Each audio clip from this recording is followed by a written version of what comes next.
En Afrique, le royaume de Zindora était une terre de richesse, de sagesse et de puissants dirigeants. Le roi Jaliso et la reine Adana étaient aimés de leur peuple, réputés pour leur justice et leur bonté. Sous leur règne, le royaume prospéra, avec ses champs dorés, ses palais majestueux et une armée puissante qui tenait ses ennemis à distance. Mais tous les habitants de Zindora ne célébraient pas leur règne. Le prince Kamisu, frère du roi, était empli de jalousie et d'ambition. Il se croyait le souverain légitime, et son ressentiment envers le roi Jaliso s'intensifiait de jour en jour. Par une nuit fatidique, alors qu'une puissante tempête faisait rage sur Zindora, Kamisu frappa. Avec l'aide de gardes traîtres, il lança une attaque meurtrière contre le palais royal.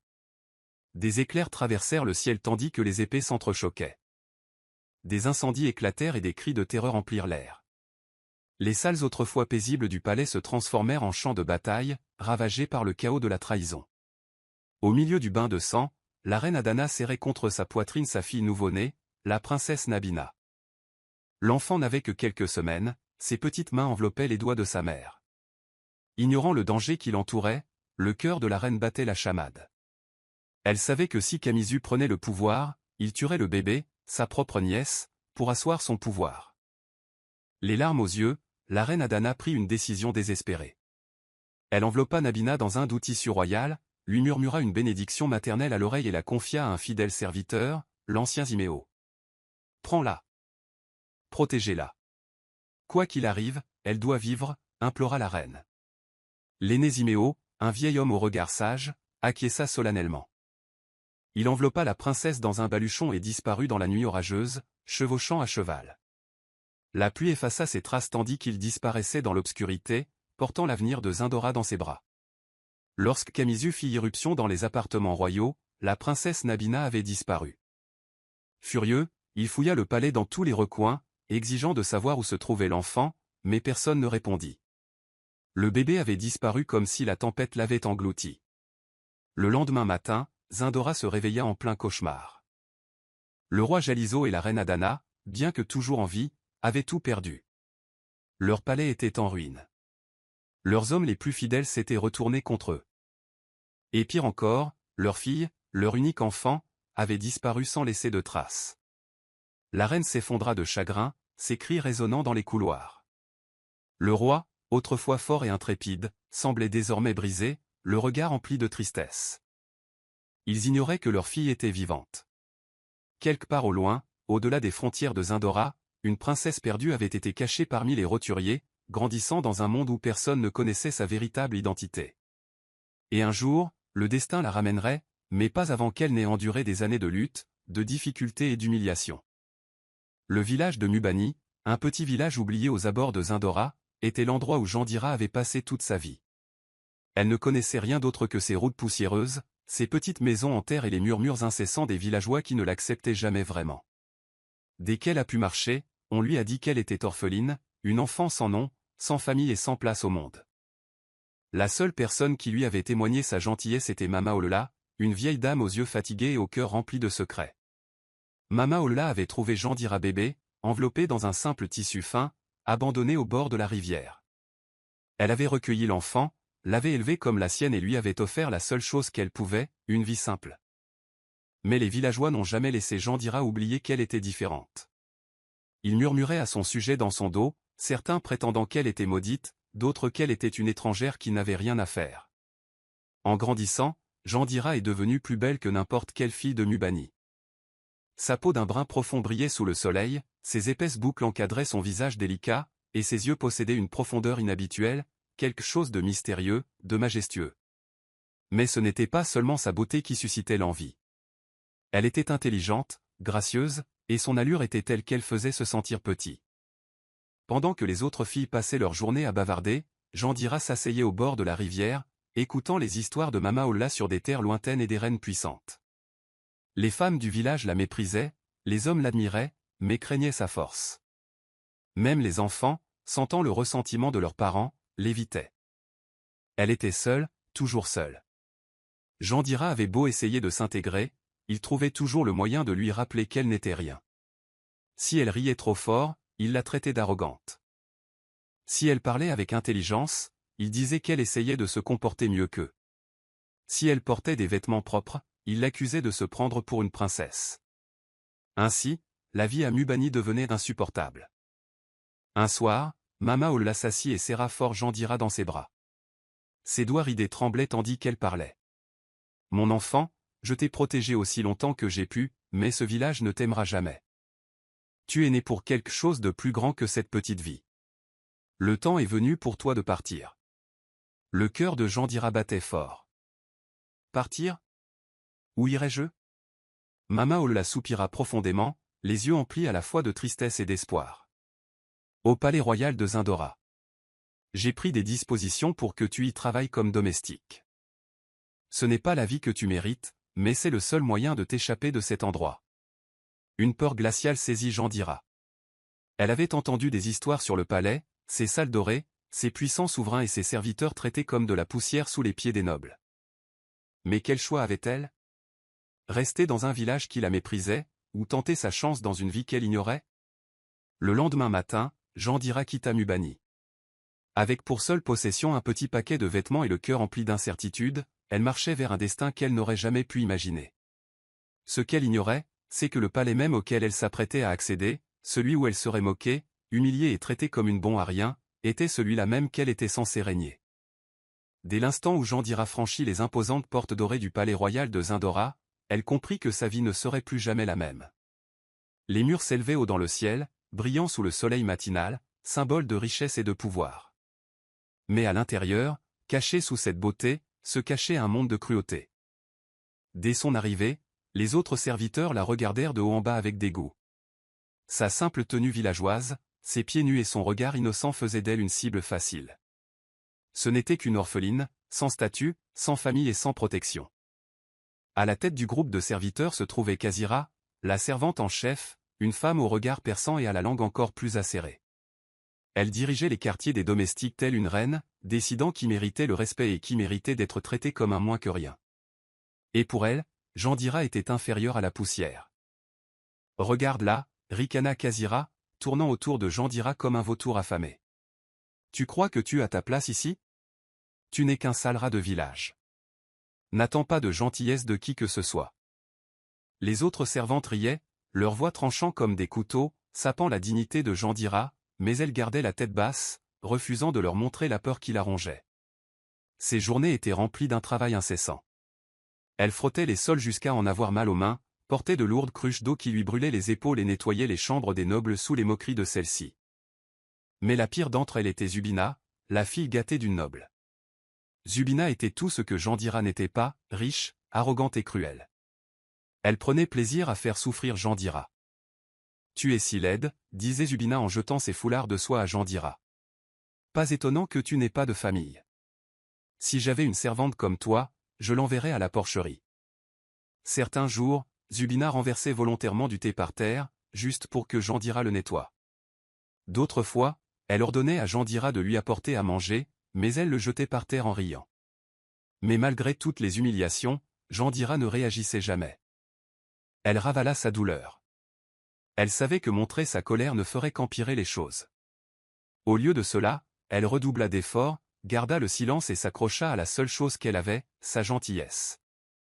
Un jour, alors que Jandira transportait un lourd plateau de nourriture dans les couloirs du palais, elle heurta accidentellement le prince Omari. Le plateau lui glissa des mains et des bols de soupe chaude s'écrasèrent sur le sol de marbre. Jandira tomba à genoux, terrifiée. Elle savait que la moindre erreur au palais pouvait entraîner une punition, voire l'expulsion. Mais à sa grande surprise, le prince Omari ne cria pas « Êtes-vous blessé ?» demanda-t-il, ses yeux marrons profonds emplis d'inquiétude. Jandira leva les yeux, choqué. Personne ne lui avait jamais posé cette question auparavant. Pour la première fois depuis son arrivée au palais, quelqu'un la traitait comme un être humain. « Je vais bien, Votre Altesse » murmura-t-elle en ramassant rapidement les bols cassés. Le prince Omari sourit doucement. « Soyez prudent la prochaine fois. » Et sur ces mots, il s'éloigna. Les autres serviteurs restèrent bouche bée. Le prince avait parlé à une simple servante avec gentillesse. Mais Jandira savait que ce n'était pas le cas. Le prince Omari était un homme bon, mais il était aveugle à la cruauté qui l'entourait. Il ne voyait pas la souffrance de ses serviteurs. Il ne voyait pas la façon dont ils étaient traités. Jandira essuya ses larmes en secret. Elle supporterait. Peu importe à quel point il l'humiliait, elle survivrait. Car au fond d'elle-même, elle savait quelque chose que personne d'autre ne savait, elle était destinée à quelque chose de plus grand. C'était un jour comme les autres au grand palais de Zindra. Les serviteurs se pressaient dans les couloirs dorés. Les nobles chuchotaient derrière des éventails ornés de joyaux. Et le parfum des fleurs fraîches emplissait l'air. Mais pour la reine Adana, quelque chose de différent. Un sentiment étrange la tiraillait, comme une mélodie oubliée jouant doucement en arrière-plan dans son esprit. Elle était assise dans le jardin royal, regardant les servantes du palais tailler les rosiers, lorsque son regard se posa sur une jeune servante qui frottait le sol en marbre. Les gestes de la jeune fille étaient prudents, sa posture gracieuse malgré la dureté du travail. Il y avait quelque chose en elle, quelque chose de familièrement troublant. Le cœur de la reine Adana se serra tandis qu'elle plissait les yeux.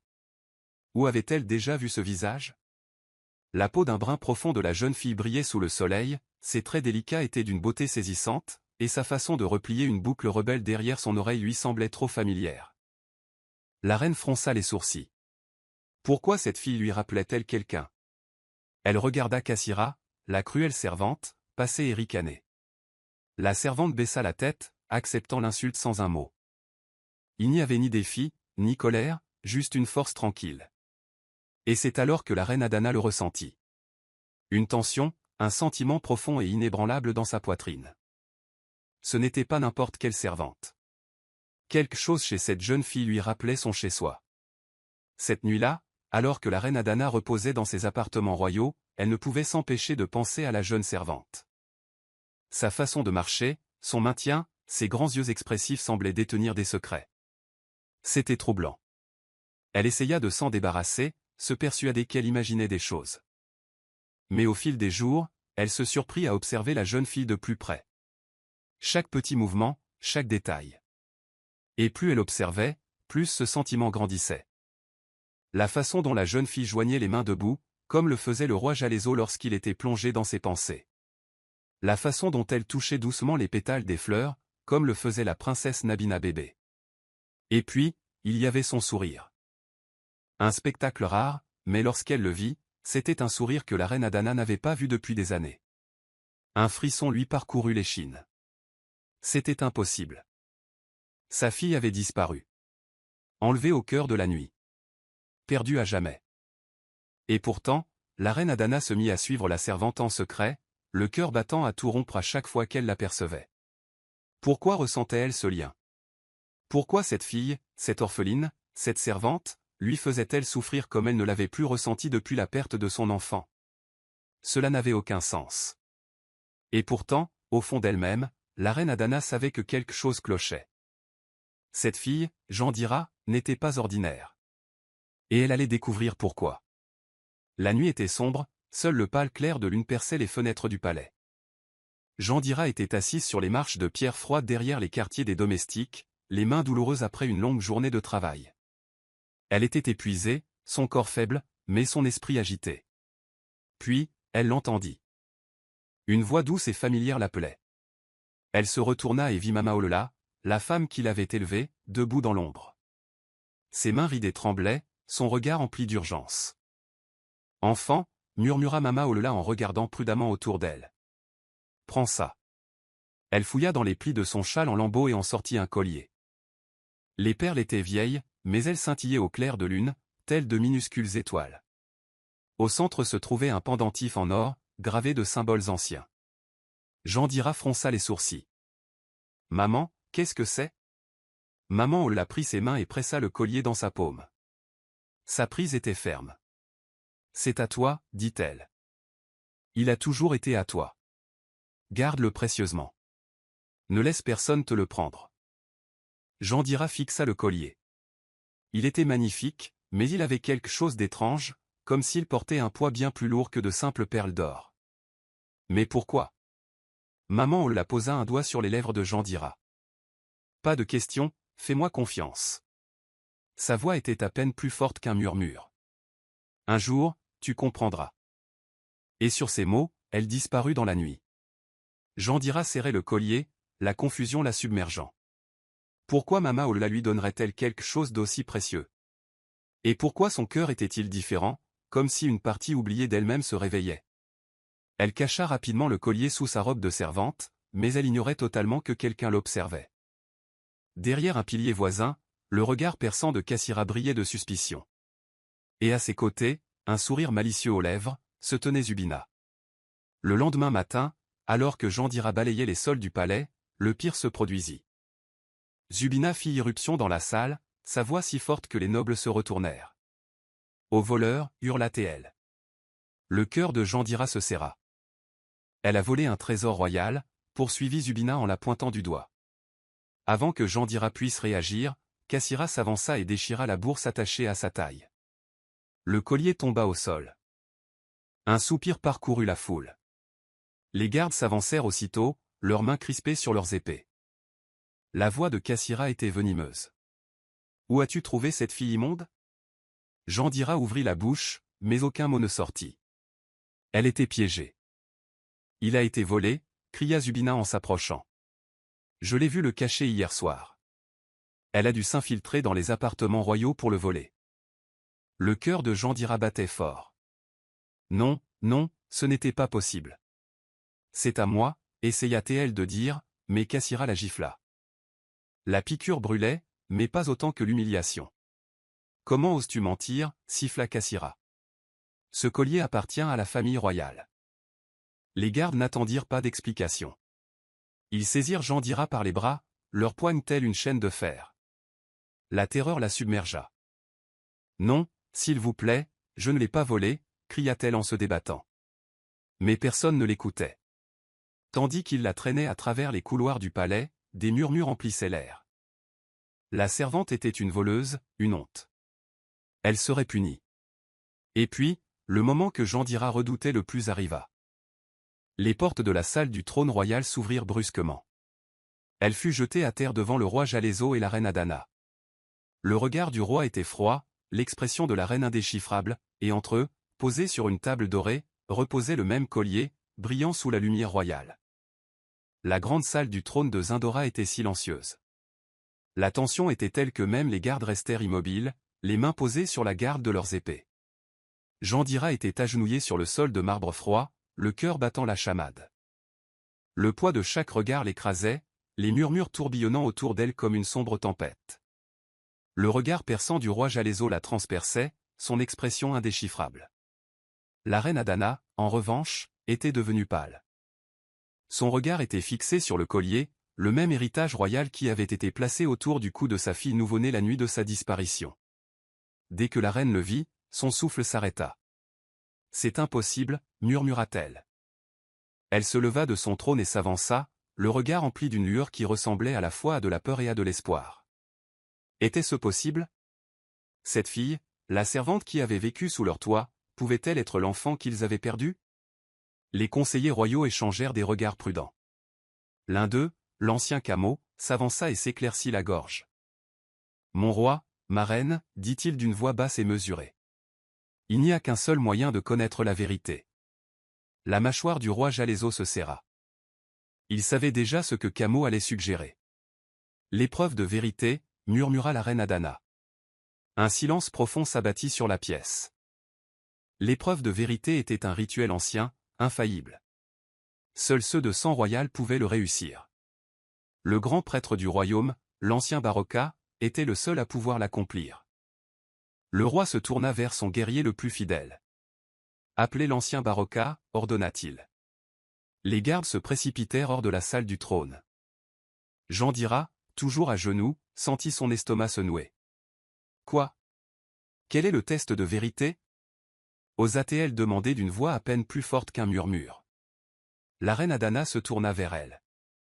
Vous le saurez bien assez tôt. Moins d'une heure plus tard, un cortège de gardes du temple entra dans le palais, ouvrant la voie au vieux Barocca. Le grand prêtre était un homme d'une grande sagesse, le visage ridé par l'âge, le regard perçant de savoir.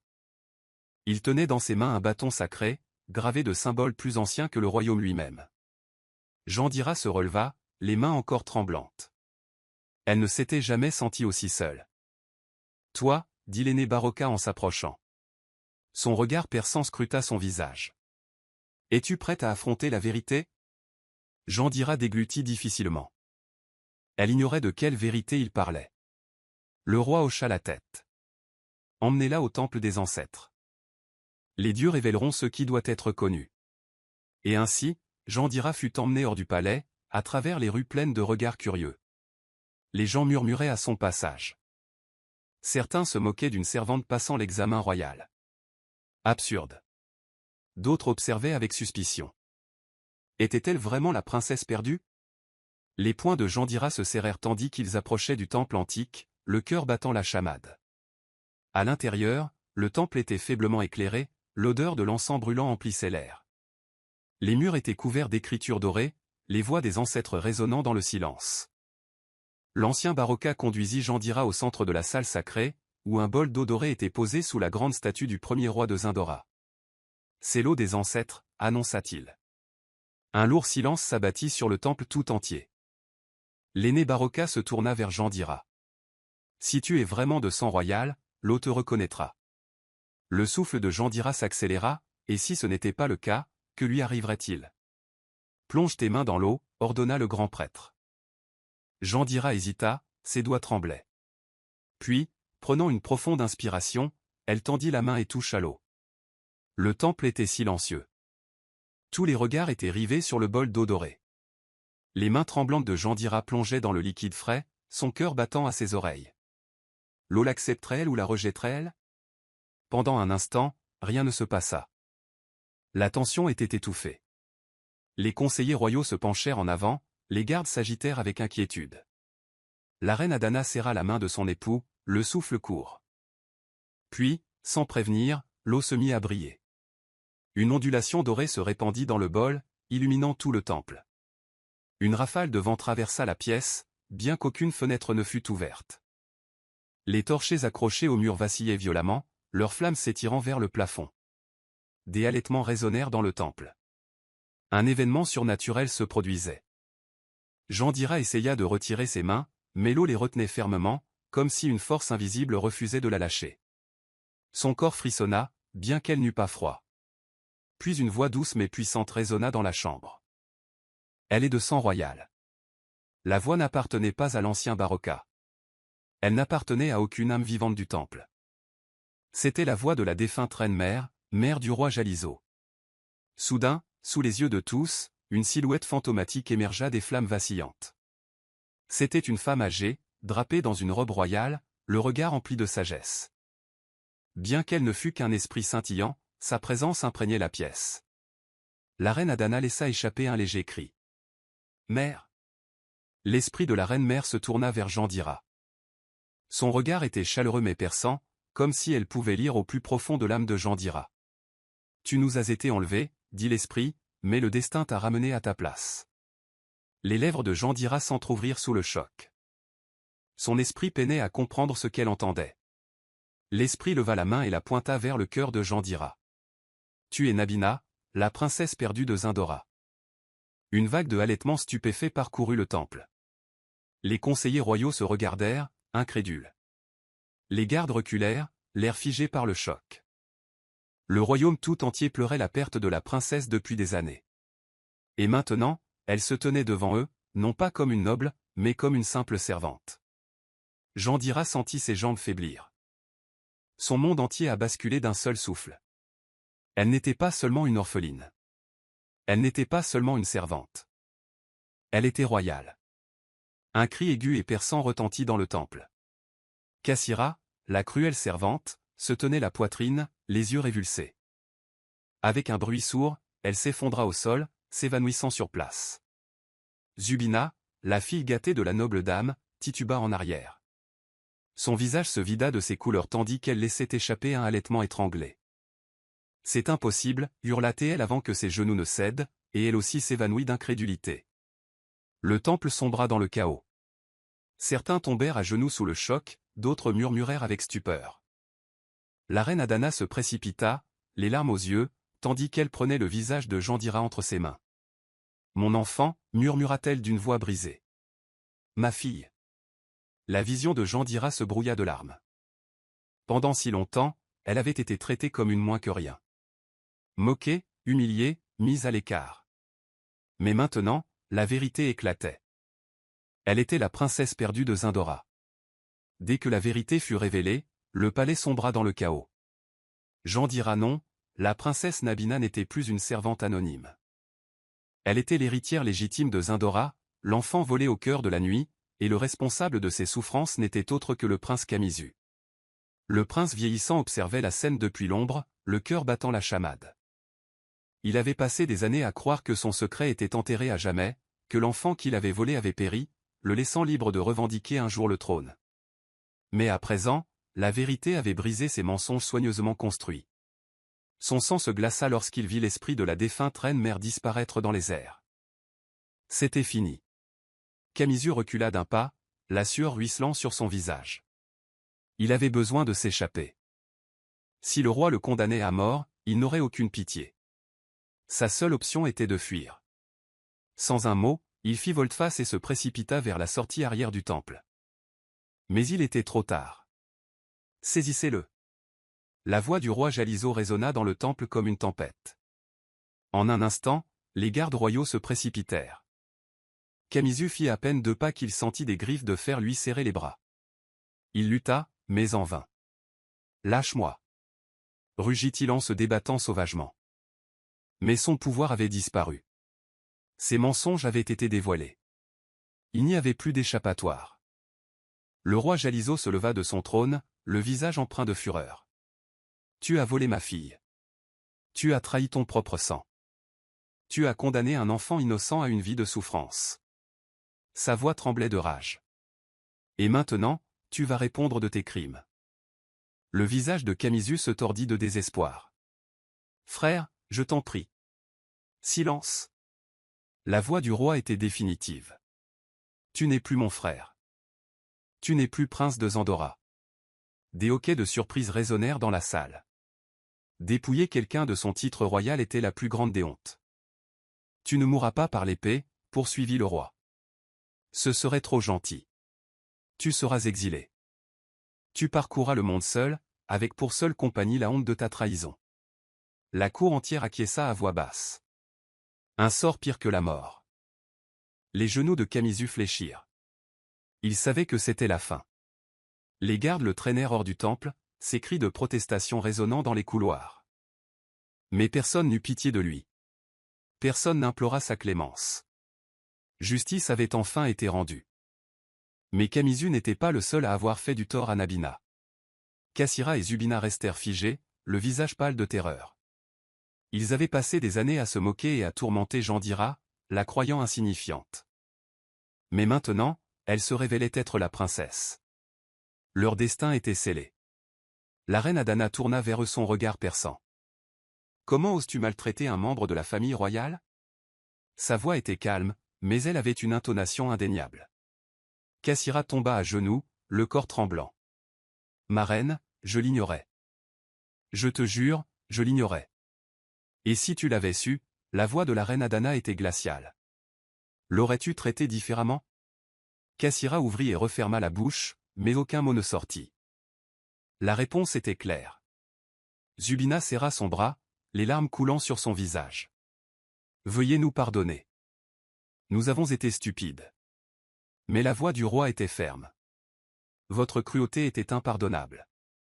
Le palais qui n'avait autrefois été pour Jandira qu'humiliation et souffrance était désormais le lieu où sa véritable identité avait été restaurée. Pour la première fois de sa vie, elle ne portait pas les vêtements bruts et délavés d'une servante. De la soie et de l'or drapaient son corps, les plus belles étoffes de tout Zindora. Les couturières royales travaillèrent sans relâche à confectionner une robe digne d'une princesse. Lorsqu'elles posèrent une couronne d'or sur sa tête, ses mains tremblèrent. Jandira, non, la princesse Nabina, contemplait son reflet dans le grand miroir devant elle. Était-ce vraiment elle? Celle qui avait été moquée, battue et traitée comme une moins que rien était désormais l'héritière légitime du trône. Les portes du balcon du palais s'ouvrirent brusquement, et une acclamation assourdissante s'éleva parmi les habitants de Zindora. La nouvelle s'était répandue comme une traînée de poudre. Leur princesse perdue avait été retrouvée. Des milliers de personnes se rassemblèrent en contrebas, le visage empli d'admiration et de joie. Le royaume avait pleuré sa perte pendant des années, la croyant morte, mais elle se tenait désormais devant eux, vivante et radieuse. Le roi Jalezo s'avança, levant la main pour faire taire la foule.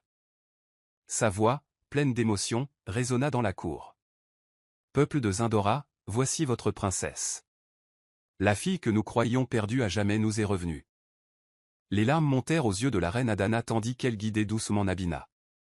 Dès que le peuple la vit de près, avec le même regard que le roi, la même grâce que la reine, ils comprirent que c'était vrai. Longue vie à la princesse Nabina, cria quelqu'un. Le chant se répandit comme une traînée de poudre. Vive la princesse Nabina. Vive la princesse perdue. Le cœur de Nabina se gonfla d'émotions indicibles.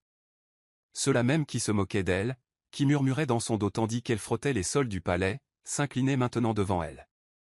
Et pourtant, elle ne ressentait aucune haine pour elle. Son cœur n'était pas empli de vengeance, mais d'espoir. Alors qu'elle contemplait la foule en liesse, son regard se posa sur le prince Omari. Il se tenait au pied des marches du palais, l'observant avec une expression qu'elle n'avait jamais vue auparavant. Pas seulement de l'admiration, mais quelque chose de plus profond.